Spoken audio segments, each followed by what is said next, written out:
જય Shri Krishna. Good morning. આજે હું છે ને મારી લાઈફમાં કંઈક નવું કરવા જઈ રહી છું, જે તમને કોઈને આજ દિન સુધી ખબર નથી. જે મારા ફેમિલીમાં મારા મમ્મી પપ્પાને ભાઈને ખબર છે કે મારો આ એક પ્રકારનો શોખ પણ છે, પણ આજે હું કંઈક નવું કરું છું. એના તમારા સુધી હું તમને મારો થોડોક એવો શોખ છે એ હું તમને દેખાડીશ. તમે એન્ડ સુધી મારો વિડીયો જોજો, બરાબર છે?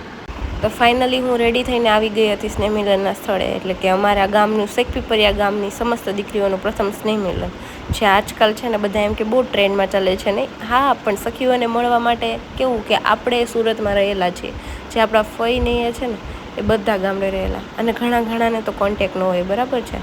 એટલે આ રીતે કોન્ટેક પણ બને એકાબીજાને ઓળખો, અને પોતે કેવું કે દીકરી એના પિયરે આવી છે ને એવું લાગે. જો હજી કાર્યક્રમ શરૂ નહોતો કર્યો અને પહેલાંનો આ બધા સીન છે, તમે જોઈ શકો છો. અવાજ ખૂબ જ, તમારો બેકગ્રાઉન્ડ વોઇસ પણ તમને સંભળાતો નથી. ભાગ લેવા જતા હતા આપણે, આપણો ભાગ હતો આપણો ત્યાં દુકાનમાં, છતાં મજા આવતી હતી મેળામાં, બહુ મજા કરતા આપણે તો કહીએ કે દરિયાસી મોજ વંગ પરથી. મેં તમને કીધું ને કે મારો એક શોખ છે, એટલે આ તમને મેં એમ કીધું કે એન્ડ સુધી વિડીયો જોજો. એટલે મારો એક શોખ છે એના બાબતે, એટલે કે મારો આ એન્કરિંગ કરવાનો મને ખૂબ જ શોખ છે. એઝ અ એન્કર કહો કે એઝ અ સ્પીકર કહો, ગમે તે કહો, પણ મને ખૂબ જ શોખ છે. આ મેં મારું ઇન્ટ્રોડક્શન પતાવ્યું અને એના પછી છે ને એક ખૂબ જ સરસ મજાની એક ફન એક્ટિવિટી પણ હતી.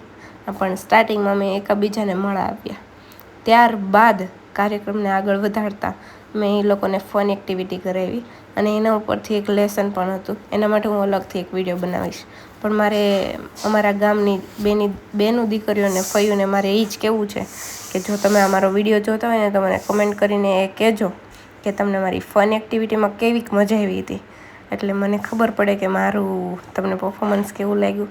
આ મને ખબર જ છે કે તમને મજા જ આવી હશે. આ બધા જો મારી ફન એક્ટિવિટી સાથે કરતા હતા. ઘણી બહેનો હાજર થઈ હતી હો, એવું નહીં કે અમારી ઉંમરના, એટલે 22-23 વર્ષના નહીં, બહુ જ મોટા તમને દેખાય છે. જો આ બા આવ્યા હતા, એટલે અને બા પાછા એવું નહીં કે બધી એક્ટિવિટીમાં હારોહાર સાથ દેતા હતા. એવું નહીં કે હું નહીં ઊભી થાવ ને આ તેને મોટિવેશન એ આપતા હતા. એટલું બોલો, મને બા ઉપરથી નથી એમ થતું હતું ઘણી મજા આવે છે, અને ઘણું એ લોકો પણ શીખે છે. જોવો છો કેટલી બધા મોજ કરે છે. અને ત્યારબાદ છે ને અમારી ત્યાં એક એક્ટિવિટી અમે બીજી પણ હતી, જે એક બેણે કરાવી હતી. એમાં તે ખૂબ મજા આવી હતી, અને એની યાદગાર રૂપે છે ને ઇમલી અને પીપરમેન્ટ આપી હતી.